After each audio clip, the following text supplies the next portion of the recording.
Bismillahirrahmanirrahim. Assalamualaikum warahmatullahi wabarakatuh. Alhamdulillah.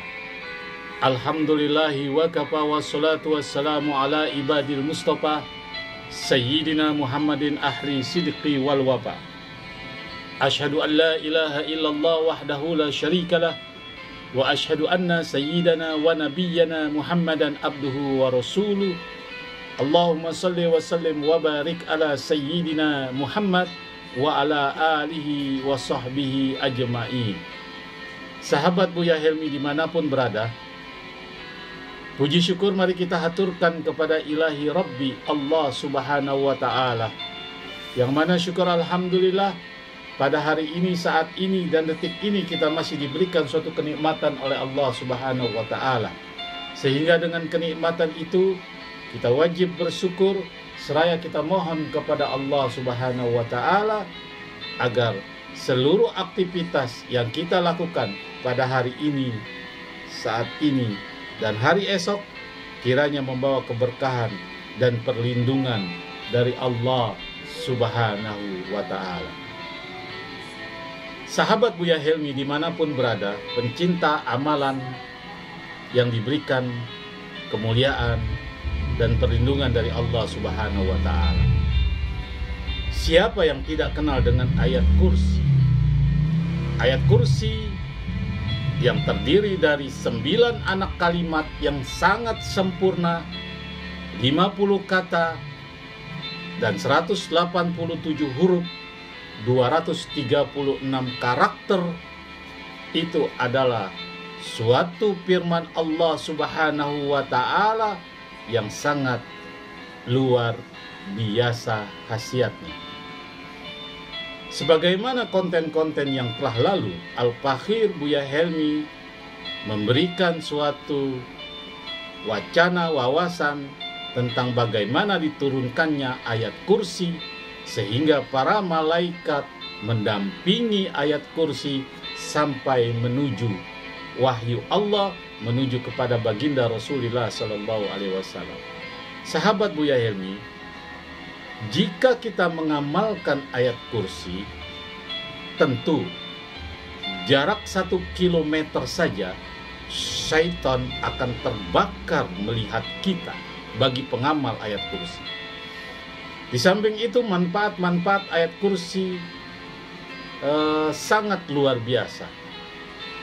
Banyak untuk mendatangkan rezeki, kemudian ada manfaat lainnya, dan paling utama ayat kursi adalah membakar musuh-musuh Allah, yaitu syaitan laknatullah alaih.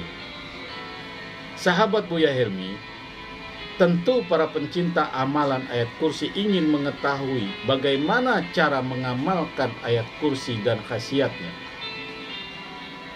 Pada suatu saat ada seorang ustadz, dia hafal ayat kursi, dia sangat melazimkan ayat kursi, tapi pada saat ada orang yang mempunyai kemasukan makhluk halus atau makhluk astral atau jin dan serupanya, tapi jin itu tidak keluar dari tubuhnya padahal ayat kursi berkali-kali dibaca. Kenapa? Faedah manfaatnya, karisma ayat kursi itu tidak masuk ke dalam hati nuraninya. Dia hanya dilontarkan hanya sekedar mulut, tapi tidak diimbangi dengan hati. Kenapa? Kunci ayat kursi, khodamnya ayat kursi, dia tidak miliki, sehingga khasiat ayat kursi tidak ada manfaatnya sama sekali. Sahabat Buya Helmi, seseorang yang mengamalkan ayat kursi harus tahu dulu siapa khodam, siapa malaikatnya yang membawa, yang menjaga firman Allah, yaitu ayat kursi.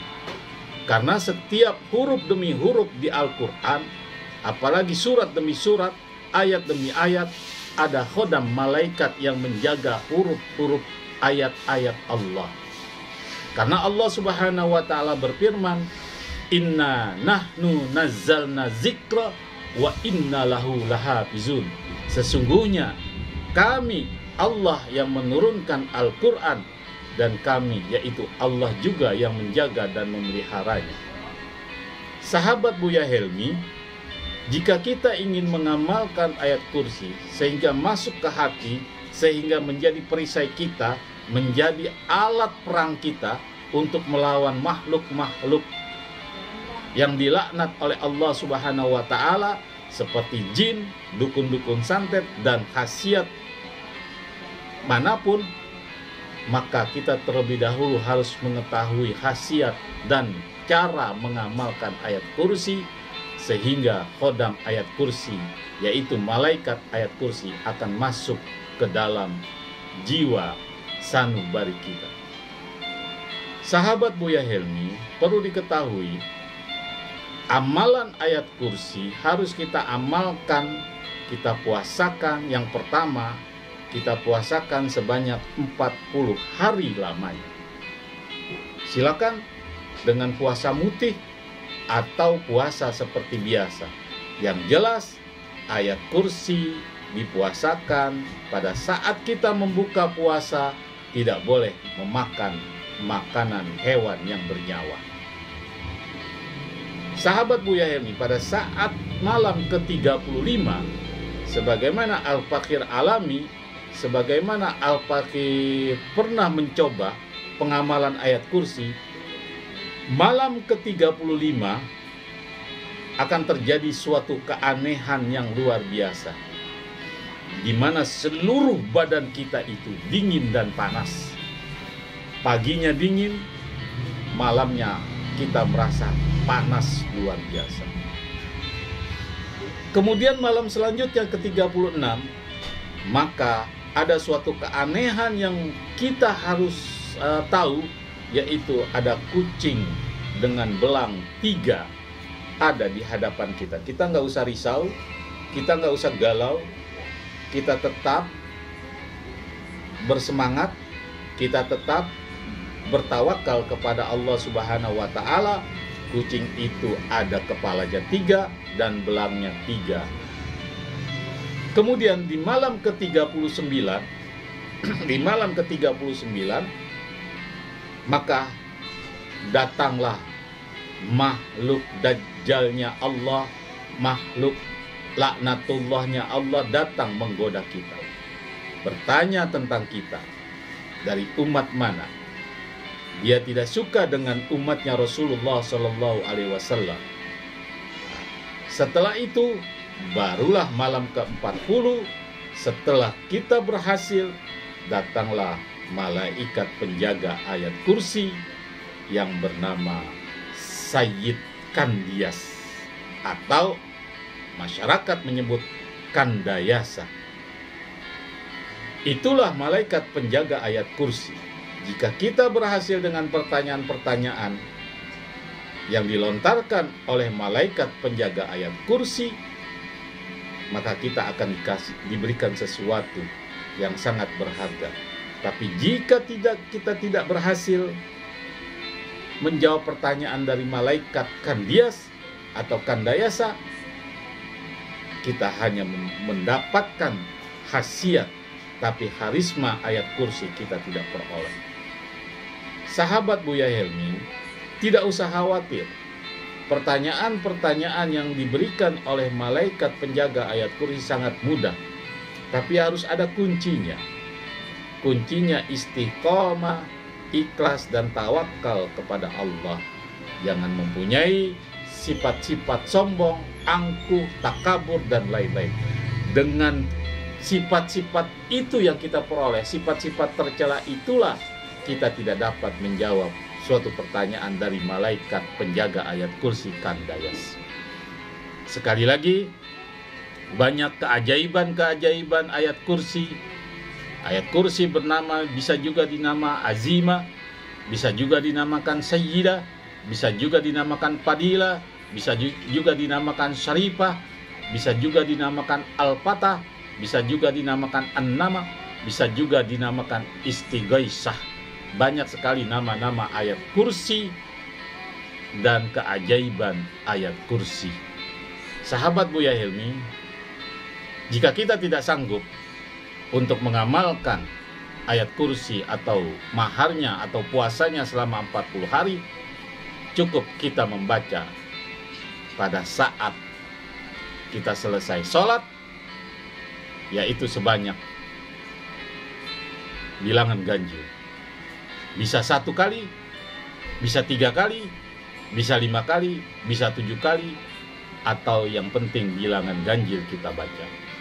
Jangan lupa, sebelum kita baca ayat kursi, kita harus membaca bertawasul. Yang pertama kepada Rasulullah Sallallahu Alaihi Wasallam.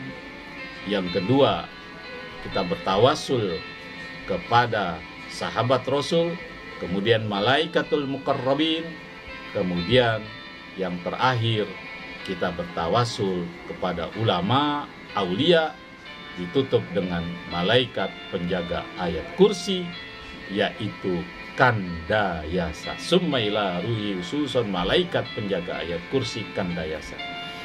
Sahabat Buya Hilmi, jika kita melazimkan ayat kursi, maka basuhu badan kita akan terasa panas, akan terasa getaran-getaran dari ayat kursi. Kebanyakan orang mengamalkan ayat kursi, membaca ayat kursi, menghafal ayat kursi, tapi tidak bertawasul kepada malaikat yang menjaga ayat kursi. Ingat, sekalipun sedikit amalan kita, hanya 1 kali dalam sehari, maka malaikat penjaga ayat kursi akan selalu melihat dan mendampingi kita. Sahabat Buya Hilmi, jaminan-jaminan Allah dalam konten yang telah Al-Fakhir Buya Hilmi bahas tentang bagaimana keistimewaan ayat kursi. Malah Rasulullah Sallallahu Alaihi Wasallam perintahkan, bacalah ayat kursi pada saat kamu mau tidur, atau pada saat kamu setelah bangun tidur, atau pada saat kamu matahari terbit atau matahari terbenam. Dan ada dampak-dampak ayat kursi. Dan ayat kursi tidak boleh dibaca, haram hukumnya pada 3 auqat yang telah dibahas pada konten yang lalu. Sahabat Buya Hilmi, ingat, amalkan ayat kursi dan tahu khodamnya ayat kursi. Insya Allah kita akan menjadi manusia yang mendapat perlindungan dari Allah Subhanahu wa Ta'ala. Insya Allah pula kita akan diberikan suatu keberkahan dari ayat kursi itu. Semoga konten ini bermanfaat. Jangan lupa like, subscribe, serta komen di YouTube Buya Hilmi. Sekian, assalamualaikum warahmatullahi wabarakatuh.